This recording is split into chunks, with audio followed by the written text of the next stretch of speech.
Shalom. First and foremost, I'd like to give all praise, glory, and honor to Yahweh, Bahashem Yahushai, Bahashem Rakaha Kodash. Double honors to the apostles of Great Millstone who rule well. Peace and salutations unto the elect of the nation of Israel. This is your brother Ayash Gabar from the GMS Virginia camp, coming at you with another lesson that I pray that you find edifying through the spirit and power of Yahweh Bahashem Yahushai. And this is a little article out of shithitthefanplan.com, and the title of it reads, Iran says it delivered a slap to America's face before the ceasefire. And things are getting hot over there in the Fertile Crescent. Wars and rumors of wars is taking place over there. And a lot of things that are going on, Salakia, a lot of things that are going on, mainstream media isn't really hitting on it the way that or the way that you think that they probably should, because Babylon the Great is looking,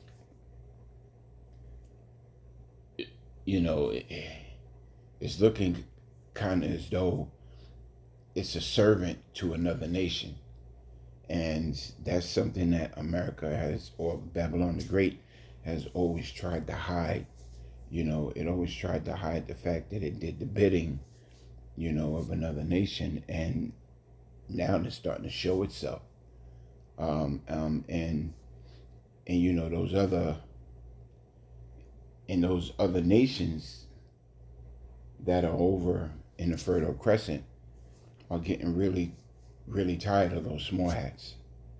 I'm kind of speaking in code, but I kind of, I pray that you are able to follow along. But the heathen over there are getting tired of those small hats, and right now Iran is the hotbed for what those small hats want to conquer, but they're facing resistance, and they're trying to pull Babylon the Great into their bullshit. So there's an article here, as I stated, out of shithitthefanplan.com, and it says, again, Iran says it delivered a slap to America's face before the ceasefire.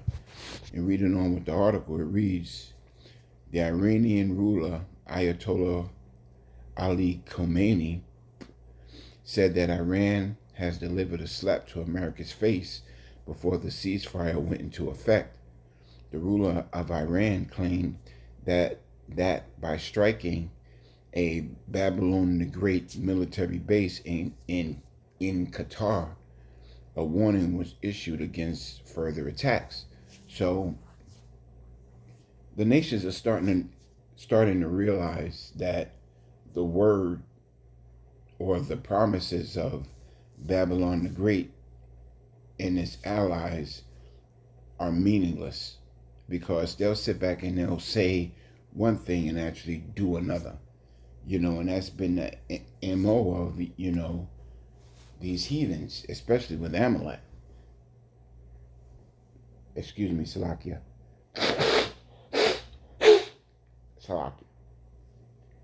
Especially with Amalek. Amalek has been known to go back on his word.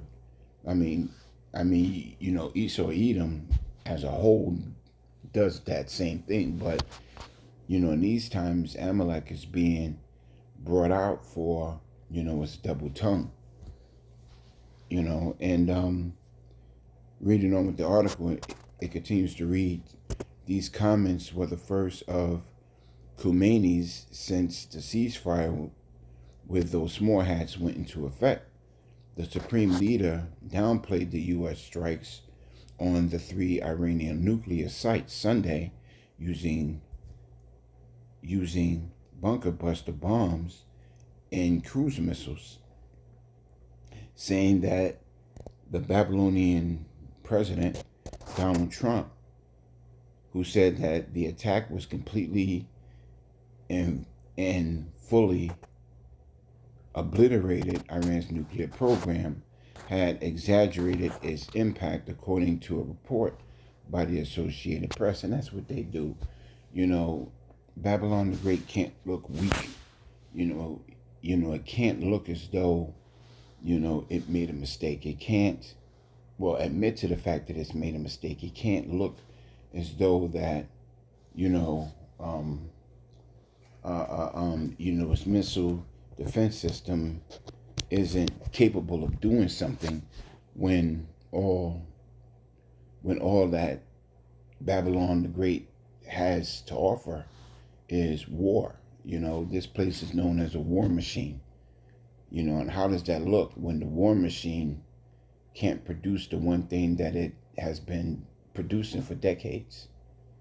The ability to destroy something. Well, it's showing that the American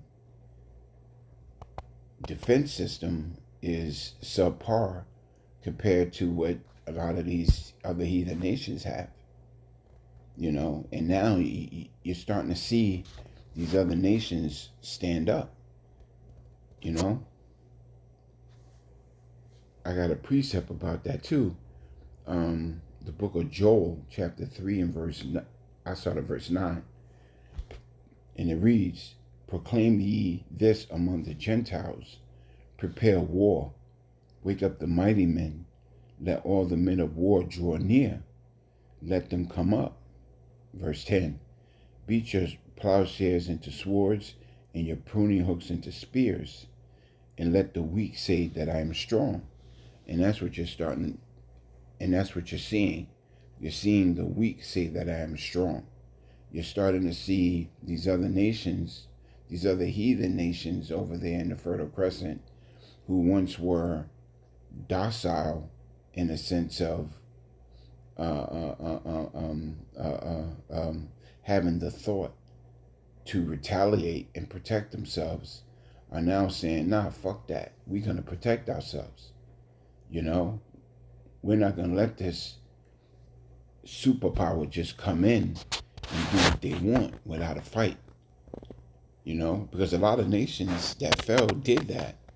A lot of nations said, well, shit, we can't do nothing against Babylon the Great. They're too powerful. Submit. And those that didn't submit, they were faced with sanctions, change of leadership, and straight destruction. But now we're living in a time when Yahweh Shem Yahushai is visiting this place, to the point where he's putting it in the minds of these heathens, to say, nah, I'm strong too. And I could prove to you that I'm strong. I could reach out and touch where you think I can't with my missile systems. You see what I'm saying? So I'm gonna continue on with the article. The White House claimed that Iran was trying to save face when it made the comments. Any common sense, open-minded person knows the truth about precision strikes on Saturday night. The press secretary, Caroline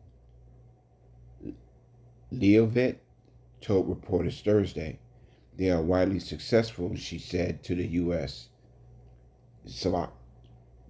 They were widely successful, she said, of the U.S. strikes on the Iranian nuclear facilities.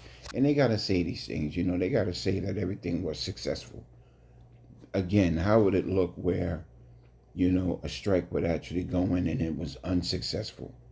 And that's all a part of the propaganda to have you people think that you're still as strong as you were a few years ago, a few decades ago. Babylon the Great has fallen in its rakings of, nuclear power and its ranking of, you know, military men. You know, here it is. You have a nation that calls itself the war machine, and nobody wants to join the organizations that go to war. You know, they got low army numbers, low marine numbers, low navy numbers in terms of personnel. Because, you know, these people are starting to realize over here in Babylon the Great that the wars that they've been fighting hasn't been beneficial to us or to them. It's only been beneficial to the bankers and those small hats. You know, every war has been a banker's war. You know, and you know, a lot of people are starting to realize that over here in Babylon the Great, where they don't want to send their children to fight someone else's war. You know, and that's why something great has got to happen over here for them to actually blame shift, you know, those Iranians. In other words, they got to do something over here to have the people mad at those heathen over there in order for them to go to war. But even in that, a lot of people are starting to realize, you know, the game being played. You know, again, I gotta, you know, I gotta talk in code more or less, and I pray that you understand what I'm saying. And his bullet point says Donald Trump has approved a plan for the U.S. to attack Iran. The U.S. continues to say it caused significant destruction of the 3 nuclear sites, but others disagree. I think annihilated is too much, but it suffered an enormous damage. Grossi told French broadcaster RFI, the IAEA has not been allowed to visit any of the Iranian facilities to do an independent assessment of the damage. So the Iranians aren't allowing these organizations to come in to assess the damage that Babylon the Great has boasted that it did. Because what you're going to find out is those Iranians are fed up. They basically had it with Babylon the Great and those small hats. You know, the Iranians' foreign ministry spokesperson Esmail Beghai also conceded Wednesday that our nuclear installations have been badly damaged. That's for sure. Beghai stopped short, saying that they were completely destroyed. However, Khomeini claimed the U.S. had only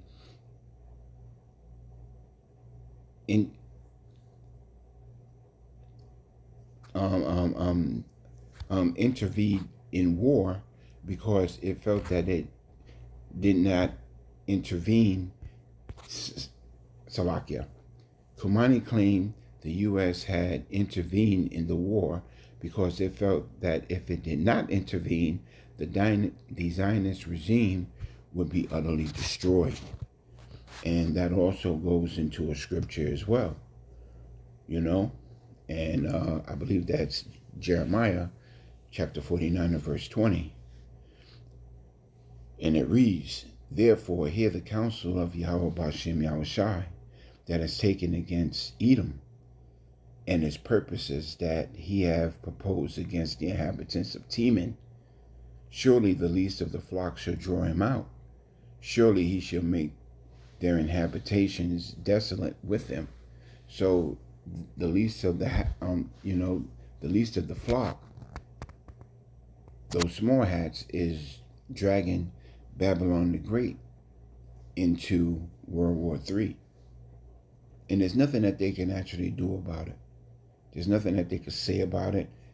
You know, they can go into this kicking and screaming all the fuck they want, but it's the will of Yahweh B'Shem Yahushai. At at the end of the day, the Lord's will be done.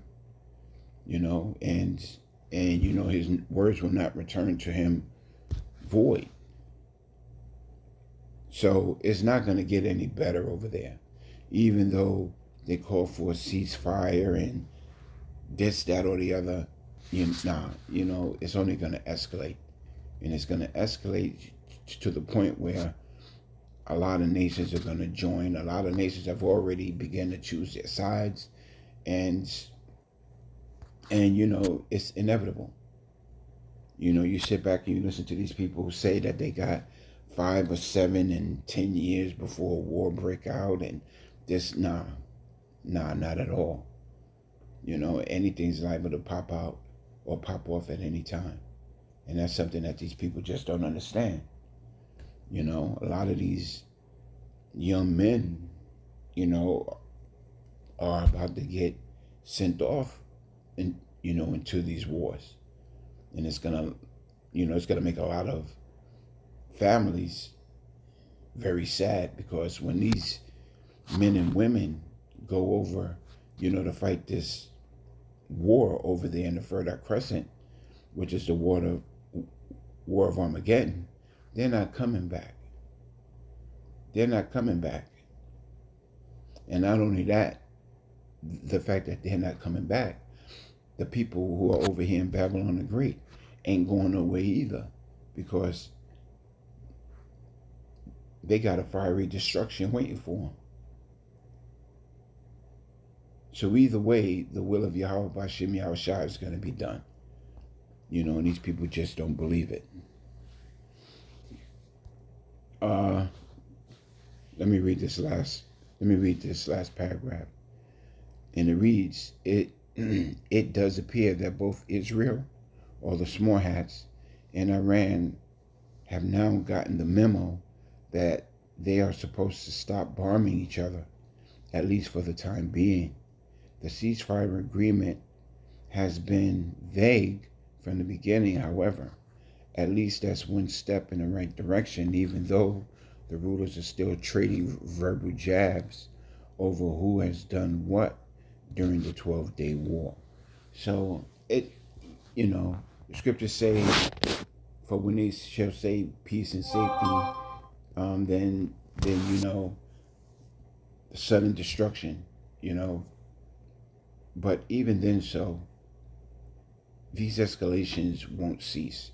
They might die down a little bit, but when and if they pick back up, it's only going to be worse than what it was before. It's like those labor pains that Yahweh B'Shem Yahushai warned us about. When these women first go into labor, to start with a little sharp pain, and then it'll die down, and then it'll happen again, but worse than what it did the first time, and then it would die down, and then it'll get worse than the other two before it, then it'll die down to the point where it's just painful, and it's not dying down. It's just getting worse and worse and worse and worse, with no form of alleviation. It's just getting worse until the baby comes. Well, it's the same thing with war, during these times. Yeah, okay, you might hear of a rumor of war going on over there, in the Fertile Crescent, but it may die down, and then it'll escalate again, but it'll be worse than what it was the first time, and then die down. So these are the things that we understand, and these are the things that we pray for, Do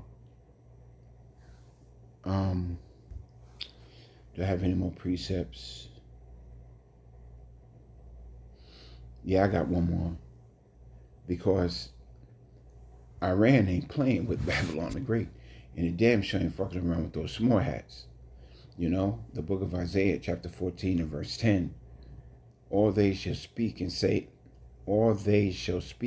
unto thee, art thou also become as weak as we? Salah, art thou also become as weak as we? Art thou become like unto us? And that's the mindset that a lot of those Arab countries over there are starting to realize. You know, the world is starting to realize that, you know, Babylon the Great has competitors that are willing to step in and help its neighbors. The same way Babylon the Great has created the beast, or not created the beast, but is a part of the beast. Well, another great power is rising that's willing to go to war with the beast. You know, and that's these other nations, with Gog, aka Russia, um, Iran, Turkey, and China, and all these other countries, African nations as well, that are willing to join the fray. You know, and it, and they're proving themselves to be formidable to what Babylon the Great has. Actually, they're showing that they're even far superior in some cases than what Babylon the Great is able to do. You know, because with these new age missiles that are supersonic, Babylon the Great's missile system can't stop these things. Not at all. You know? So what we have seen is just a scratch of the surface of what these other nations are able to do. And it's confounding Babylon the Great because they have no defense against it. And these other nations are like, I may be a small nation, but at this point, you're like unto me. You know? You brought a gun to a knife fight.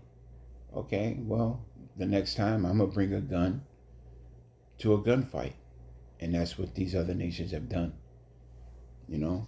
So, I pray that you find, you know, this lesson edifying through the spirit and power of Yahweh Hashem Yahushai, because, you know, these small articles like this is what they don't discuss in, you know, mainstream media, because you really wouldn't have heard about how an American military base was attacked by Iranian missiles, or at least I haven't heard much information about it on the news. So I pray that you found this lesson edifying.